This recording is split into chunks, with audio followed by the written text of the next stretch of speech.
the Marines. They don't care. They'll take anybody. And that's the way it is. I mean, they want to see, they want what we did in D.C., they want to happen to them. And it's happening in Memphis already. It's still, I see in less than a week, the numbers are really good.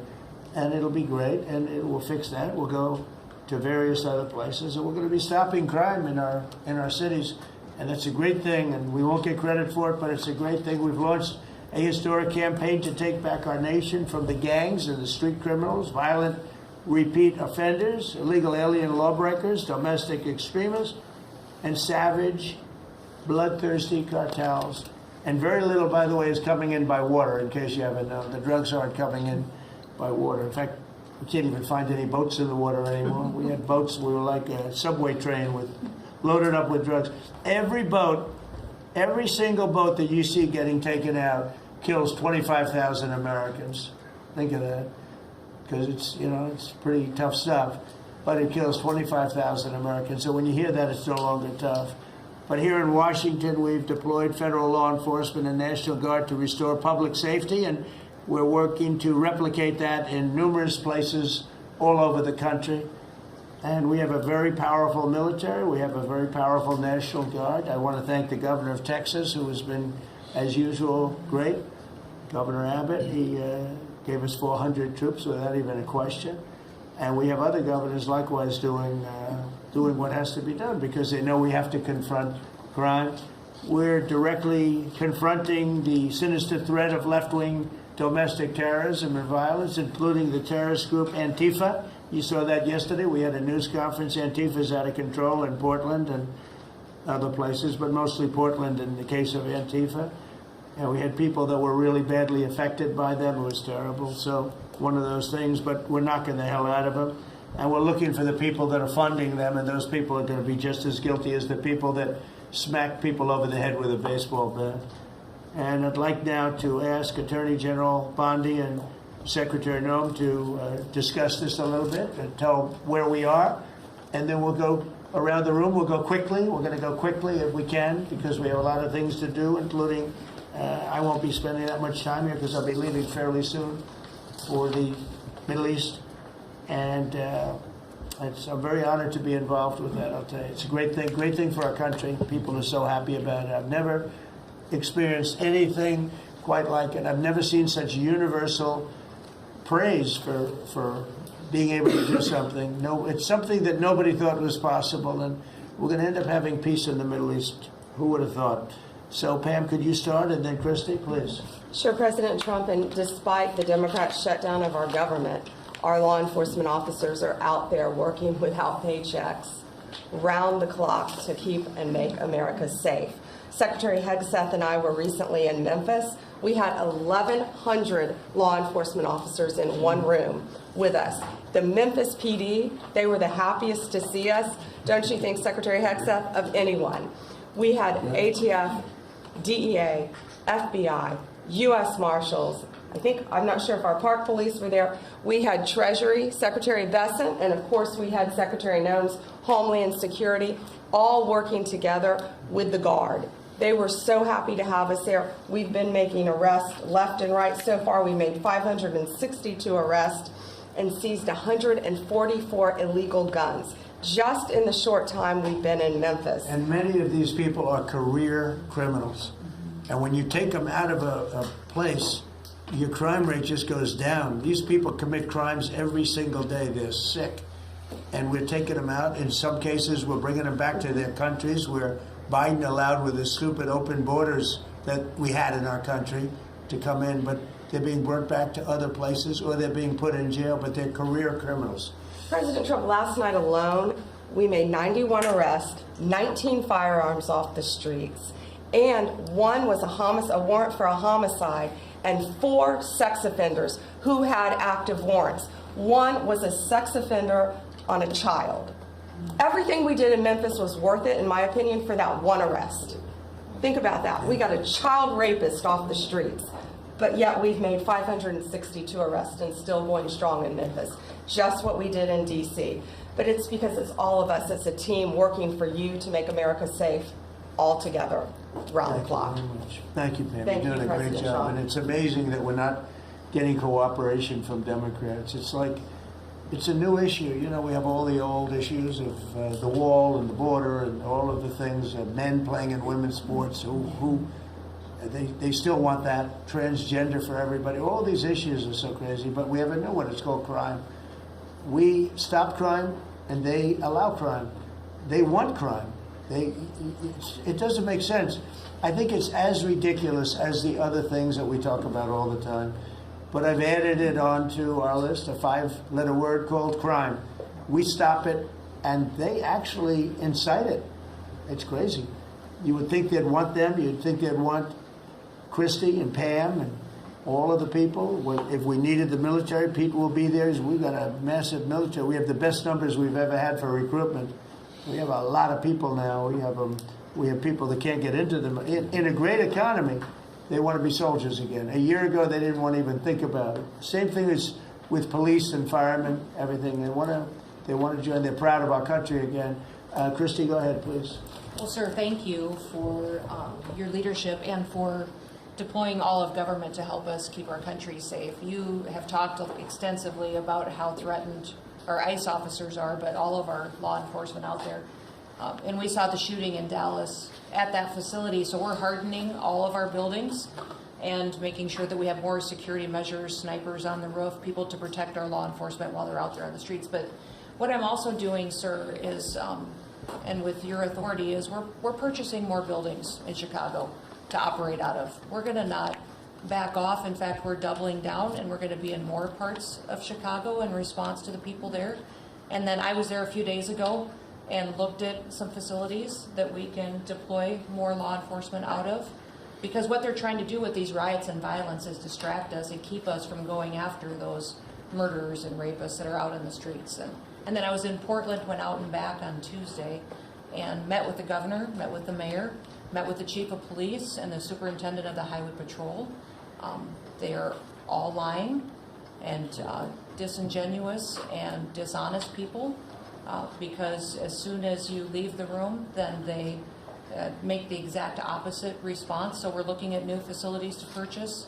They're in Portland too, and we're going to double down. And I told them if they didn't meet our demands for safety and security on the streets and work with us, then we were going to bring in more federal law enforcement. So I want to thank Pete and the Department of War for all their help. They've been fantastic. But while we fight litigation and work with Pam on that, we're going to send more of our resources and men and women out there to keep everybody safe. So no worries. What we see in D.C. and what we see in Memphis for benefits for people in the safety and security, we'll see that in Chicago and Portland. And the numbers in Memphis, it's only a week, but the numbers have been amazing, I understand. That's exactly right. The crime numbers are way down.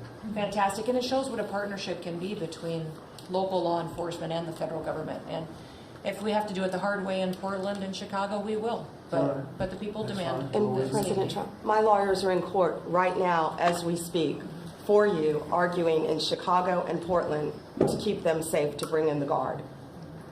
The government doesn't want it there, but we do. We're going to keep their citizens safe, thanks to you. The people want it. I don't understand the politics of it. I don't understand why a Pritzker is trying to protect people that are really bad. They're more scared of the anarchists that are on the street and the politics of it than they are of doing the right thing. I think they're afraid. Yeah, I think they're threatened. They don't tell us, but I think Pritzker's threatened by people. There's no other reason that this could be possible, that they don't want to have a safe Chicago. And we can solve the problem very quickly. And we're doing that anyway, regardless of if he doesn't want it or if he does want it, we're doing it anyway. So make sure. I asked the mayor that himself. He said that Portland was perfectly safe, a beautiful city, no problems. And I said, well, why did you clear the streets for me today then and build out a 4-block radius to make sure I could get in and out of here? And these people on the street screaming death to ICE. There's graffiti that says Molotovs melt ice. We have the guillotines. We're going to use them. Portland's almost different. It's like anarchists. It is. It really is. You know, it's really different than a lot It's of the awful. others. This is a sick situation, but those are anarchists. Those are people that want to overthrow government. They're really degenerates. And we're finding out who is supplying all of those beautiful signs and everything Well, else. Scott's been fantastic. His team finding the financial networks is great. That's That's what Okay, gives Scott, everybody Scott hope. will do that. That's easy for Scott. Yes, sir. We got a great team, sir. Oh, that's good. How about we go to Marco? You can talk a little bit about what's going on, and Well, go ahead. yeah, Mr. President. I don't know if one day perhaps the entire story will be told about the events of yesterday, but suffice it to say, it's not an exaggeration that none of it would have been possible without the President of the United States being involved.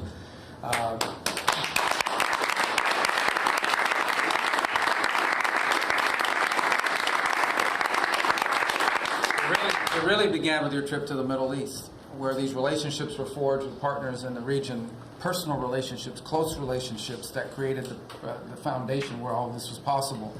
Where I think this really took a turn. Remember, a month ago, no one thought this was possible.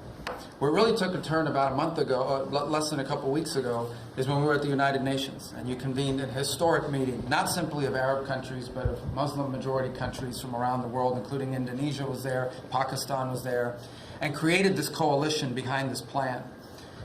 Then on that following Monday, you met with the Prime Minister of Israel here, and that plan was presented. And then, of course, our great negotiating team followed up on it. In the interim, again, perhaps the stories will be told, perhaps they will never be told. The President had some extraordinary phone calls and meetings that required a high degree of intensity and commitment, and made this happen. And I think what's important to understand is that yesterday what happened was really a human story. There's a geopolitical aspect to it, there's no doubt about it. It creates the conditions for Gaza to one day be a normal place again, and people to have a better life, and Israelis to be safe. But yesterday was a human story. And because of the work you put in, and honestly, not only is there no other leader in the world that could have put this together, Mr. President, but frankly, I don't know of any American president in the modern era that could have made this possible because of the actions you have taken unrelated to this, and because of who you are and what you've done and how you're viewed. And this weekend, because of that, at some point very soon, we are going to see 20 living human beings emerge from the darkness into the light for the first time in 2 years. And that is because not only were you used the credibility and the power and the prestige of this office and the relationships you created, and you committed yourself to making it happen. And I think it will go down as a historic moment in the history of our country, and something our country should be very proud of, that we have a president that's committed to not just peace, but to the human aspect of reuniting these families.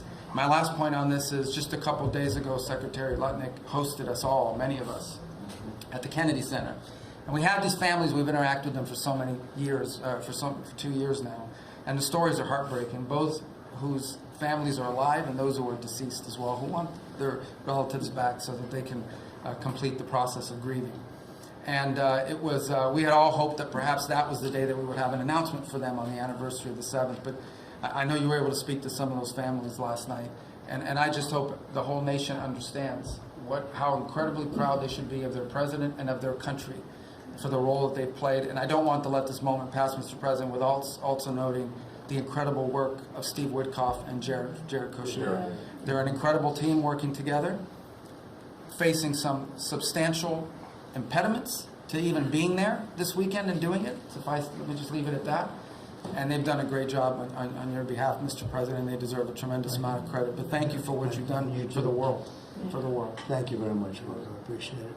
I think because we have a very busy day with all that's going on, what we'll do is maybe just a few of you raise your hand if you'd like to say something that don't talk too long. He's doing such a great job. So good that he could talk all day. That's the problem, right? But and what we'll do is just take a few hands, and then we'll go back to getting peace done. Okay? We'll go a little bit quicker. We'll take a few questions from the press. Go ahead, please. President Trump, I just want to double down on what Marco was sharing. It's such a remarkable accomplishment. I agree that no other president could have done this, but what set the groundwork for you able to do that? When you took office on January 20th, you made a 180-degree turn in our military strength with Pete's leadership. You were the master class in peace through strength. So militarily, we've completely turned around. We've demonstrated that through execution against Iran and others, that we have force. We want to end wars, but we use power if we have to. And then secondarily, peace through strength is also the prosperity, having the strongest economy and being willing to wield the power of a tariff in addition to the military power, to reorder the globe. Those two things that you're standing on, both economic power and military power, allowed these negotiations to go forward. And I think as you've described the importance of these economic negotiations and all the trade deals, but that also begins with another 180-degree turn, and that was the 180-degree turn on energy. You have used energy diplomacy to bring prosperity to the American people, and you've used it to bring peace abroad. The combination of those three things have been remarkable, and now we're seeing the remarkable result. And we got one more that I know you want to end with Russia and Ukraine. Energy is going to play a key role in that. And now with this historic agreement, we're in a position working with the Middle East to also end the Russian-Ukraine conflict. So again, congratulations. Thank you very much. I appreciate it. Maybe I'll go to you for a second. You can just cap out what he said about the military, how well we're doing, and how big it is, and how strong it is. Mr. President, you're exactly right. At the War Department, you don't get peace without strength. And our job is to be the strength part of the equation and deliver that when necessary, as you demonstrated with your order of Midnight Hammer. And the entire world saw. And I just want to echo what Marco said. It is a personal honor to be able to witness the way you lead and negotiate. I wish people had a full understanding of what that looks like, that historic nature. A lot of us vets, the Vice President, Tulsi, Lee, Doug, probably after decades of war and the chaos that was unleashed through reckless and foolish American policies, never thought this kind of peace would be possible. Yet, with your strength, with your ability to wield trade negotiations, personal relationships, to open up that opportunity is truly historic on the world stage. And it creates a whole number of other cascading effects. And watching Marco and the Vice President and Steve and Jared, the CIA director, everybody come together to make it happen. You've formed a phenomenal team, Mr. President. And at the War Department, our job is to make sure if and when there's question about American commitment, the whole world knows we've got the biggest, strongest, most lethal, and most ready War Department in the world, which is true, which is why we saw record recruitment in 2025, Mr. President. The first 2 weeks of 2026 already blows that out. FY 2026 already blows it out of the water. In fact, re-enlistment has already met its year-long goal in the Marine Corps in 2026. 2 weeks. Okay? You can't, there's no other way to create that kind of love and enthusiasm than with your leadership, sir. And it is an honor to work with Pam and with Christy and the cities across the country to make sure American citizens and law enforcement are protected with our National Guard. That's a core mission. And last thing, Mr. President, on the southwest border, the first group that rotated in to lock down that border to 0 crossings is now rotating out. And with a new border medal, the Southwest Border Medal, or it's actually called the Mexican Border Medal, revived from 1918, that will be pinning on their chest. So thank you for renaming the department, and we're trying to live up to it every day. Thank you, sir. I mean, think of this. We have record numbers of recruitment. 1 year ago, there were stories, front-page stories, so we couldn't get anybody to join the Army, Navy, Air Force, Marines, Coast Guard.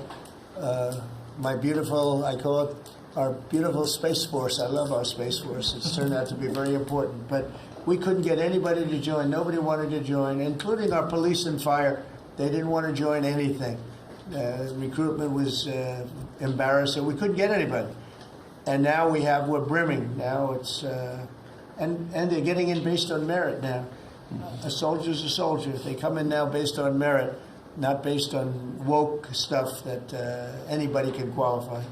You have to qualify for jobs. You have to qualify for certain types of jobs.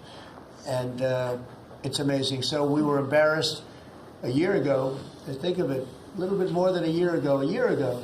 I think it stopped on November 5th. I think it really started, this all started on November 5th, the election day. But now everybody wants to be in. We have an overabundance, and maybe we should raise it a little bit. I don't know. I like that idea, sir. But we could raise it. But we have so many people want to join, and they're proud of our country again. JD, could I ask you to say a few words? Yes, sir. So just a couple of things. Mr. President, first of all, congratulations on yesterday. It was a big day. To Marco, to Susie, to the entire team. But in particular, viewing it from this perspective where for months the fake news media attacked you, attacked the entire team, attacked your approach. You know, the definition of insanity is to do the same thing again and again, expecting a different result. The reason we're here is because the president actually charted a different course with a different team. He vested a lot of authority in Steve Witkoff in particular, and that's why we're here. It's because you did something different, and I think it's important to recognize that. I also think the president, you know, Marco mentioned the president's personal touch being a big part of this. The one thing I would say is obviously the president of the United States, a New York real estate billionaire, one of the most famous New Yorkers in the world, has a lot of interaction with a lot of people who are very pro-Israel. I think that was an important set of experiences and life experiences that he brought to the table. He also, of course, knew one of the most famous Palestinians in the world, Chuck Schumer, and I think without that background of knowledge, it would have been impossible to get us to this point. Second thing I would say, just on Chuck Schumer, the president mentioned this, that Chuck Schumer said this has been very good for us this morning about the shutdown. One of the things that we talked about before all the media came in, and that all of us are going to work on for the rest of the day, we've been working on for days, is how to make the shutdown as painless as possible on the American people. So while Chuck Schumer brags about this being good, and I think the president is right, it's not good for him politically as much as he might think that it is. It's causing real consequences for the American people. There's a low-income food program, the WIC program, that my mom actually used when I was a baby. That program is about to be underfunded, and it's about to get cut off because Chuck Schumer won't open the government. We have troops. The Secretary of War mentioned how well we're doing on recruitment. We're trying to figure out how to pay our troops because Chuck Schumer is shutting down the U.S. government. There are veterans benefits that are going to suffer. There are Americans that are going to suffer because Chuck Schumer refuses to do his job. So while we're all celebrating this incredible success that we've had on the world stage, the country could be doing so much better if Chuck Schumer did his job and opened the government. Every single Republican, except for Rand Paul, has voted to open the government. A few moderate Democrats, to their credit, have voted with us to open the government. We just need 5 more Democrats to come to their senses and let the people's government serve the American people. I hope that they'll do that. Thank you, sir. Chris, what's it? Yeah, to follow up on that point, Mr. President, the Democrat or Schumer shutdown did not begin 8 or 9 days ago. It began 8 or 9 months ago with your inauguration. For the first time in American history, every Senate confirmed appointee who are our deputies to run our department, every one of them has been filibustered. One of the critical parts of my department is the National Nuclear Security Administration. It maintains, manufactures our nuclear weapons and our engines for nuclear submarines and nuclear aircraft carriers. We are a key supplier to Secretary of War Pete Hegseth. They filibustered, the Democrats filibustered the leader, the administrator of the National Nuclear Security Administration, would not let him come into my department until the Republicans 2 weeks ago changed the Senate rules so they could confirm him and we could have a leader. They filibustered the leadership, now they're filibustering the funding. In the next 6-7 days, we're going to run out of funding, and the retooling of our nuclear stockpile, the ultimate guarantor of our sovereignty, is going to be underfunded, and we're going to have to slow down and creep to us crawl these efforts. Just incredibly irresponsible for Schumer to worry about his own reelection and not the 340 million Americans that count on the efforts of our military and all of our departments. It's truly offensive, and we need to bring it to an end as soon as possible. Let's open the government back up. And you're doing a great job. Thank you very much. Bobby, did you want to say something? You got a lot of things happening. A lot of things. A lot of very positive things, actually. Mr. President, I'm glad you're getting bipartisan accolades on the Mideast peace agreement. You should also get bipartisan accolades on the MFN agreement. It is an historic agreement that's going to benefit every hardworking American. It's going to lower the price of drugs for every American. By the time this administration is over, we will have 95% of the drugs in this country will be the lowest price in the world. It immediately begins to affect Medicaid, Medicare, Social Security, the other government programs. I remember when I went through the confirmation process, and the principal preoccupation of the Democrats during that process was whether I would continue the IRA negotiations on drugs. The Democrats negotiated 10 drugs. I'm supposed to negotiate every year 15. The 10 that they negotiated, they claimed to get a 22% reduction, but it was a lie. It was 22% under the list price, which was actually higher than the price we were getting. Medicaid, Medicare ended up paying more for those drugs than they were paying beforehand. They only got a benefit on one drug. One was tied. 8 of them were low. So they should be applauding what we're doing now. We're doing something that every administration, Democrat and Republican, has been saying that it was going to do for decades, and you got it done because you understood the power of the tariffs. We had leverage over these companies. And you did it in a way which you asked us to do, to negotiate in a way that was not going to stifle innovation, that was going to make sure that those companies could bring their production home, and they are doing that. And it was a profound success. It will affect every American for 100 years. And you should be getting bipartisan accolades on that. I'll say one other thing about Tylenol, only because of this. This morning before I came in here, somebody showed me a TikTok video of a pregnant woman at 8 months pregnant. She is an associate professor at the Columbia Medical School. And she is saying F Trump and gobbling Tylenol with her baby in her placenta. And the level of Trump derangement syndrome has now left the political landscapes, and it is now in the realm of pathology. And a mother could overwhelm millions of years of maternal instinct to put her baby at risk. And all you have to do is look at the studies which you and I talked about. It's not dispositive that causes autism. It is so suggestive that anybody who takes this stuff during pregnancy, unless they have to, is irresponsible. There are 15 rodent studies. Every one of them shows if you give it to the mother, the babies, and particularly the male babies, have profound neurological and behavioral changes. There is a study from Johns Hopkins on cord blood where they divided women into 3 categories: those who had the least acetaminophen in their cord blood, and those who had the most. The ones with the most had 3.6 times the rate of autism in their children. The middle category had 2.2 times, so it's a dose-related response. And there are dozens of studies that show the countries that use the most have the highest level of autism. Cuba has the lowest level in the world of acetaminophen use, and it has the lowest autism rate in the world. So this is not dispositive. It is not proof. We're doing the studies to make the proof. But in the meantime, the precautionary principle should apply. And any mother who is taking this stuff during pregnancy just to get back at Donald Trump is doing something that is pathological. And we're seeing that across the board. I got a lot of other stuff to talk about, but I know we got a short time here. But thank you, Mr. President. You're making our country healthier again. Thank you, Bobby. Could you just say, for the record, state what the autism was, let's say, 20 years ago and what it is today? In 1970, the largest epidemiological study in history was performed. 900,000 kids were looked at. They were looking for autism in Wisconsin children. They looked at every child in Wisconsin who was 8 years old. They found an autism rate of 0.7 per 10,000. So almost close to 1 in 20,000, less than 1 in 10,000. Today, the autism rates are nationally 1 in 31, but it's actually much worse than that because California, which has the best collection system, reports an autism rate of 1 in every 19 children, 1 in every 12.5 boys. This is a national security issue. There is nothing more important, and I'm grateful to you, Mr. President, because you know the flack that you take for talking about this issue.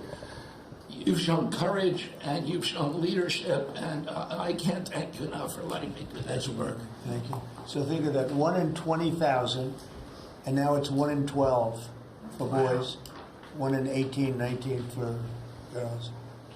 So obviously there's something that's artificially, I think, induced, something, whether it's the vaccines in terms of these massive vaccines that are twice the size of a jar like that, of a glass of water like that, I mean, into a baby's body.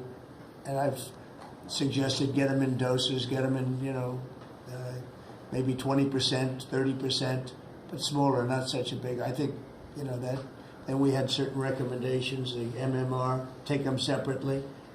The measles is already separate now, and it works out much better, but there doesn't seem to be any impact if you take it separately. If you take it as a combination, it's not so great. And some other things, but I would say don't take Tylenol if you're pregnant, and when the baby is born, don't give it Tylenol. If you can avoid it at all, just don't give it Tylenol. I'll say this Really, also. what do you have to lose? You really don't have much to lose. Yeah, go ahead. There's also there's many other confirmation studies. There's 2 studies that show children who are circumcised early have double the rate of autism. And it's highly likely because they're given Tylenol. So, none of this is positive, but all of it is stuff that we should be paying attention to. But, there's a tremendous amount of proof or evidence, I would say, as a non-doctor, but I've studied this a long time ago. I met Bobby in my office 20 years ago. We were talking about the same thing 20 years ago. And I was a real estate developer. It bothered me that it seemed to be getting worse, but it's so bad now when you hear these numbers. It's not even really sustainable. I don't know how people do it, but there is some very strong evidence on Tylenol. In fact, at one point, I guess the company gave a warning. They still don't recommend it during pregnancy. That's the weird thing. They're not recommending it, and that's the company itself. So just don't take it. Don't take it. If you're a woman, don't take it, and don't give it to the baby when the baby's born, and I think that's going to have an impact. But I'd also get the shots in smaller doses. There are a few things, we gave a few things that just seem to be, and I think you'd get that number way back up. Think of it. You have 1 in 20,000, and now it's not even believable when you think that 20,000 drops to 12 children. So that's induced by something that's given or taken, and it should be able to be stopped. And you're talking about the Pennsylvania Dutch, you were talking about the Amish, where they don't take any of this stuff, and they have virtually none, right? They have no autism. So we're doing something very bad. Somebody's been given some bad things. Other countries, by the way, we have 82 vaccines that we give simultaneously. And I'm a vaccine believer, by the way. I believe in the polio vaccine. I believe in a lot of vaccines. But when you give 82 vaccines in a shot to a little baby that hasn't even formed yet, it's a lot of vaccines. And in Japan, they give a much smaller number. In Germany, they give a much smaller, like 28 vaccines. That's a lot, too. But 28 is a lot different than 82. So, but I would say on the Tylenol, don't take it, and that will be. I think it's going to be a big factor. I think it'll be a very good result, and I hope we're going to be able to see that result in the not too distant future. Because certainly, people have heard us loud and clear. That's why I bring it up again. That's why I asked you to talk about it, because this is a horrible thing, and if you don't take it, I mean, you have to tough it through sometimes. There are other things you can do, but you have to tough it out. It's easy for me to say, but I think you're going to see numbers that will be it'll be so significantly improved, and maybe fully improved. I mean, there's something there. There's something going on, and we have to address it. And so I'm addressing it the best I can as a non-doctor, but I'm a man of common sense. Okay, any other questions? I'd like to comment on the Yeah, workforce. please. Mr. President, a lot of people are calling to give you the Nobel Peace Prize after this peace deal that you managed to achieve in the Middle East. First of all, your opinion on that, and I was wondering about your trip to the Middle East, if you can tell us if you're considering to speak at the Knesset, at the Israeli parliament. Well, they asked me to speak at the Knesset, and I've agreed to. If they would like me to, I will do it. It's the first time a president has ever done that, so that makes it very interesting, right? Yeah. But yeah, so I will do it if they want me to. They have asked me to do it. Thank you. Families of hostages are out in the streets in Israel dancing and crying tears They're of all joy. dancing in the streets right now. They're dancing in the streets. They're so happy. Everybody's happy. They're dancing in the streets of Arab countries, Muslim countries. I've never seen anything like it. Everybody is happy. It's been really amazing. Thank you. President Trump, on the international peacekeeping force that's going to be deployed to Gaza soon, do you expect that Pakistan, Turkey, other countries to contribute forces? Has that become firmed up? And also on the shutdown, it seems like in the House there's a majority support for a temporary extension of the Obamacare subsidies, perhaps minus the funds for illegal immigrants. Is that how you see the deal to end the shutdown happening? Well, I see the deal just getting extended as we continue to talk, but we're willing to pay because we're paying. You know, it's very simple. We're paying. And the Democrats are the ones that cause this problem. And it's a big problem for them. And they have a lot of break in their ranks. But so I see that, you know, I think that'll get worked out. But we want to get back before we do this. We don't want to have a gun held to our head. We don't like that. And the public doesn't like it either. So we want to get back. And I think it's going to work out. I think it's going to work out very well. It's something that shouldn't have happened. This was supposed to take place before the election. You know, this was supposed to take place on September 28th before the election. We shouldn't even be talking about this right now. This is actually something that shouldn't have even happened. Yeah, please. Mr. President, looking ahead, what guarantees Hamas disarms and that Israel doesn't resume bombing once the hostages are released? The first thing we're doing is getting our hostages back. Okay? And that's what people wanted more than anything else. They wanted these hostages back that have lived in hell like nobody has ever even dreamt possible.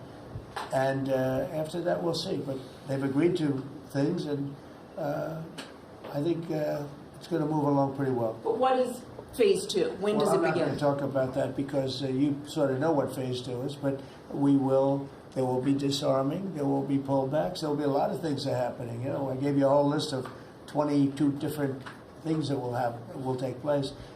And I think it'll take place, and I think you're going to end up with peace in the Middle East. But we have to get our hostages back.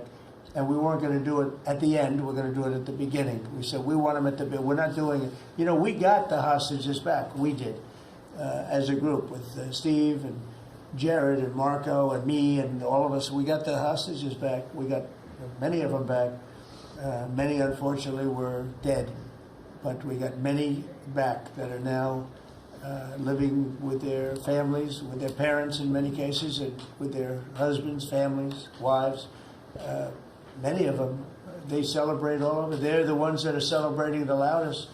They're all over. There are a lot of them that we got out. But the last 20, and I always said the last ones are going to be the most difficult. But it's been a very big deal getting the hostages out. But the rest is going to take place too. And can you promise Palestinians they will be able to stay? Well, they know exactly what we're doing. We're going to create something where people can live. You can't live right now in Gaza. The place is it's a horrible situation. Nobody's ever seen anything like it. So yeah, we're going to create better conditions for people. Yeah, please. Mr. President, excuse me, what kind of security guarantees is the United States going to make for Gaza? Well, we're going to work with very wealthy countries that love people, frankly. I know them very well. They love people, but they love Arab people, and they love Muslims, and they love, I think right now they love everybody, and they're immensely wealthy, and they're going to be involved in putting up money, and for them it's a small amount of money. For somebody else it's a large amount of money, but you know, these are the wealthiest countries in the world, and they'll be very much involved in making it as good as possible. And what's your take now on a two-state solution, sir? Just to follow up on that. What is your view now on a two-state solution for the? I don't have a view. I'm going to go with what they agree to. Mr. President, given that there are some tough provisions for Israel in this agreement, are you at all concerned that Bibi Netanyahu may not continue in his post? He may be deposed. That Bibi may go a little bit out of whack. That he may no longer be prime minister when this is over. Look, that's politics. It could be. I don't know. I think he's very popular right now. He's much more popular today than he was 5 days ago. I can tell you. Right now, maybe people shouldn't run against him. 5 days ago, it might not have been a bad idea. No, Bibi's this has been a very good thing. I don't think he did it for that reason, okay? But I think just looking as an analyst would look at this, I think Bibi should be very popular right now. Yeah, please. What will happen if Hamas says that it cannot locate or was not able to find all of the deceased hostages' bodies within the time frame? Well, we'll frame? have to see. I think that's going to be It's largely been answered. We know where most of them are. Actually, the bodies are a bigger problem because some of the bodies are going to be a little bit hard to find. It's a terrible thing to discuss even, but you understand, we're all people, we're grown-ups, we understand life. Nobody can understand this stuff because this could have taken place, but we have the hostages for the most part, and so I don't think it's going to be overly big. The situation with the bodies, they say 28. Some are going to be a little bit hard to find, but we're going to do the best we can. Yeah, please. If they don't find them within the time frame. Please. Thank you, sir. Regarding Jared Kushner's role in the negotiations, can you explain a little bit about why he came on at the last minute? And then in regards to the WIC program that the Vice President mentioned, do you know when the funding that you promised through the tariff revenue will actually go through to communities? Because there's reports that WIC providers are actually starting to close down today. Well, okay, let me just answer the Jared. So Jared's a very smart guy. He did the Abraham Accords. As some people say, the Abraham, which I love the way that sounds, but he did the Abraham Accords. It was a great thing. 4 big countries joined. If I were president, if the election would have been a correct election, which it wasn't, you'd have every country in there. Maybe even Iran would have been in there, frankly. But you'd have every country in. Now, by the way, that's going to be filled up rather quickly. People want to join the Abraham Accords. And I put Jared there because he's a very smart person, and he knows the region, knows the people, knows a lot of the players. And the combination of him and Steve Witkoff and Marco and Cooper, who is, as I hear, has been